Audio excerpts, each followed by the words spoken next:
Cool. Yeah, so we're just gonna start with a short trailer, just kind of outlining what our project is. Have you ever been driving and as you're Can you guys hear the video? Yeah, sounds good. Yep. Sounds good. Cool. driving, you kind of start daydreaming and the road starts looking like this?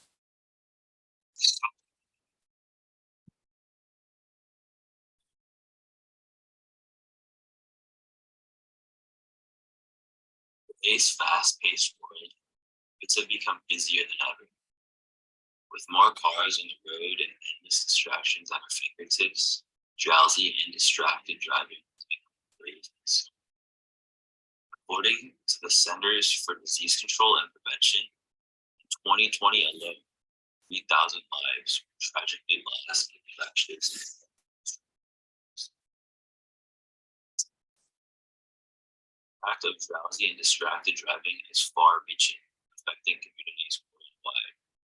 The World Health Organization reveals a staggering truth: 1.35 million lives are lost annually due to traffic crashes with distracted drivers.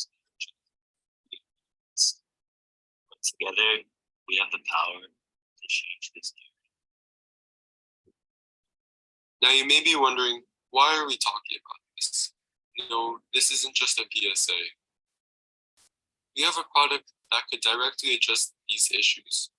Introducing Beep Beep, a machine learning, computer vision, object detection model trained on over 3,000 images to recognize traffic signals from stop signs to traffic lights. Its goal? To prevent distracted driving. It takes live video feed as input, and from that, recognizes traffic signs in real time. You may have heard the audio played in the beginning, stop sign ahead. Once the model recognizes a traffic sign, it will announce it to the driver. So what you heard in the beginning is actual audio feedback from our product. With a mean accuracy precision of 84%, our product is reliable and viable for use on the real road.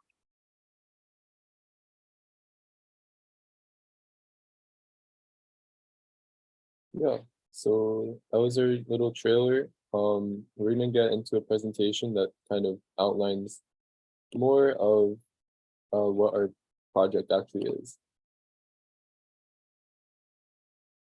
So once again, our project is called Beep Beep Feel Your Awareness, and this is our final project. So this video link. So let's get started with the table of contents.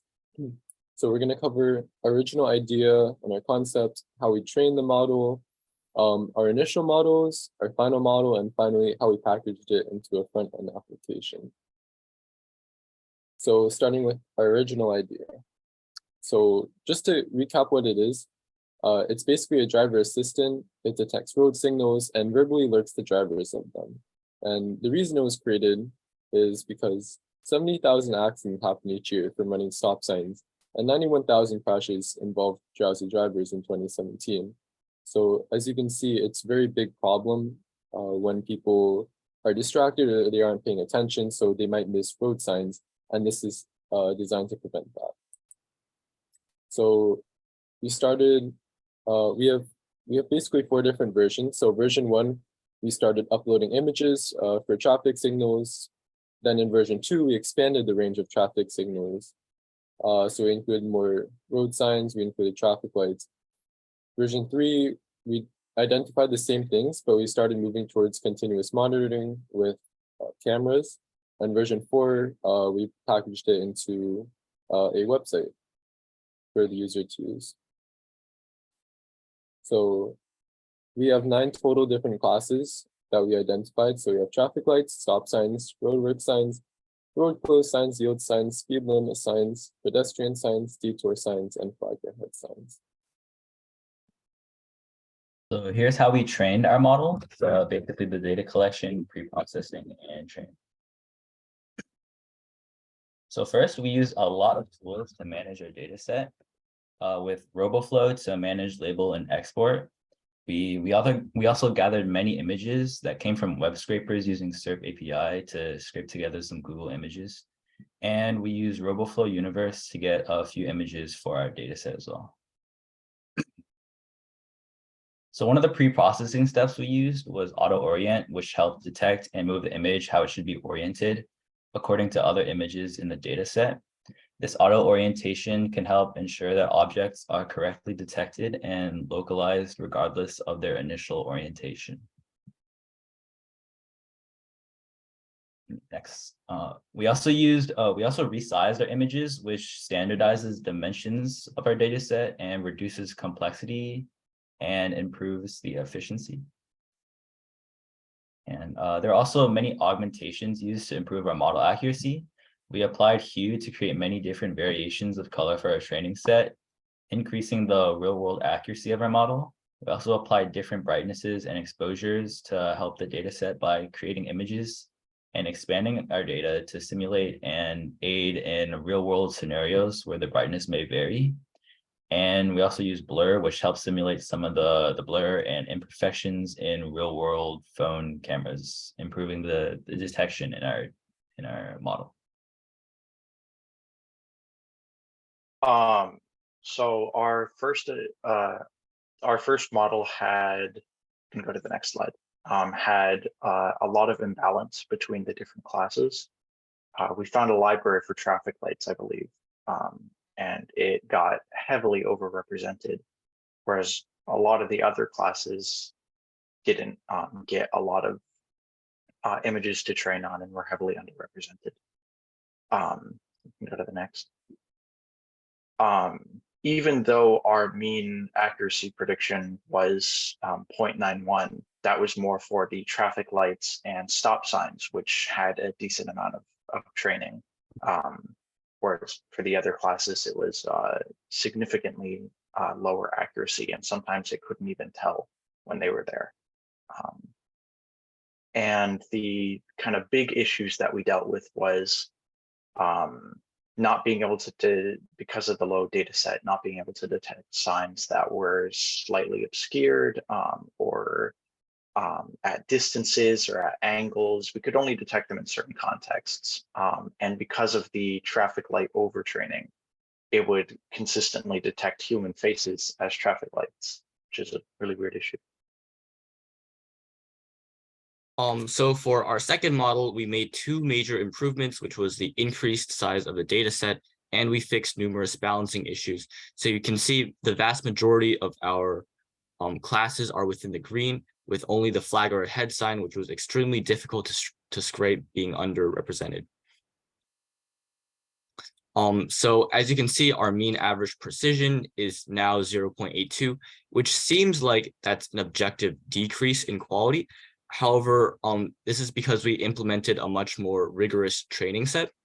And in addition to this, if you were to actually run the model, you would notice that it would have a much easier time detecting like various other signs, such as like pedestrian sign or speed limit sign. So for manual testing, we realized that there was some inaccuracy within the auto-generated test set. So what we did was we ran the model manually with these various like images that we found, and we recorded their accuracies. Doesn't matter.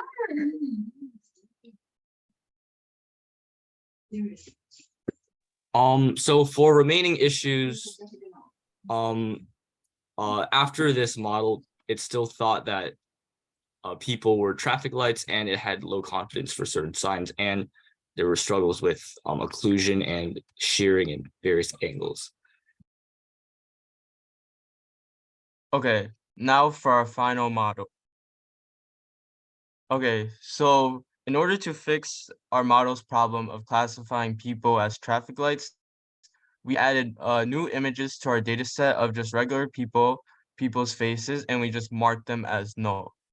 Then we also went through our data set for any unlabeled or mislabeled images to fix for our model. And then we also increased the hue threshold for our data augmentations. And here's a graph of our average model's perceptions of different road signs in percentage. And for our class balance, we kept it mostly the same because the data spread, the standard deviation of our images was already pretty well balanced So yeah. And here's our mean average precision of our model. And yeah, our model stopped classifying people as traffic lights. Here we have the front end application. This is kind of like what you see when you go on the website and stuff like that. We used our main tech stack was we started out with the Bootstrap template and we kind of adjusted like aspects of the theme and the content and the pages to better suit our product. And we used Flask as a backend to provide some endpoints for the website. And we used RoboFlow to aid with the live video detection section of the website. Here's our look at our like main homepage for the website. And here's a look at how it looks on mobile when you're using the live image detection. And it'll also speak out loudly, say like stop sign ahead. And here's the static demo where you can just upload a picture and it'll show you the confidence rate for the image detection. Thanks for listening. So now I'm just gonna show a quick demo of the actual website. As soon as I figure out how to exit the presentation. Okay. So yeah, here's our website. As you can see, I gotta say the light mode's really cool. I did work on that. I'm gonna show the live demo.